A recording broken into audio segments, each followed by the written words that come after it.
So, after learning about the origin of humans and their developments, let us learn about the stages in prehistoric period. So, there are mainly 3 different stages in prehistoric period. So, the first one is Paleolithic age, second one is Mesolithic age, and the third one is Neolithic age.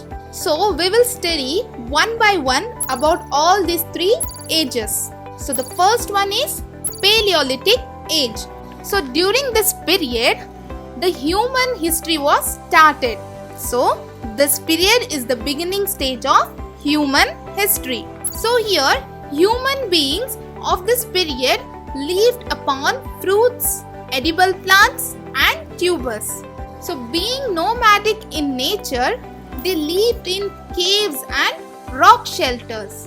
They also made variety of simple stone tools like scrapers, knife, cleavers, and many of them. So, they used large leaves and bark of trees as clothes.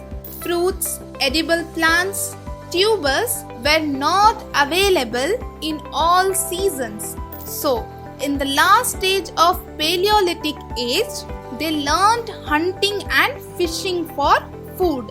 So, they also learned to control the fire through stones. So, some of the important sites of these ages are Uttar Pradesh, Karnataka, Andhra Pradesh, and Tamil Nadu. So, here generally the period between 5 lakh years and 12,000 years ago, this is recognized as Paleolithic age.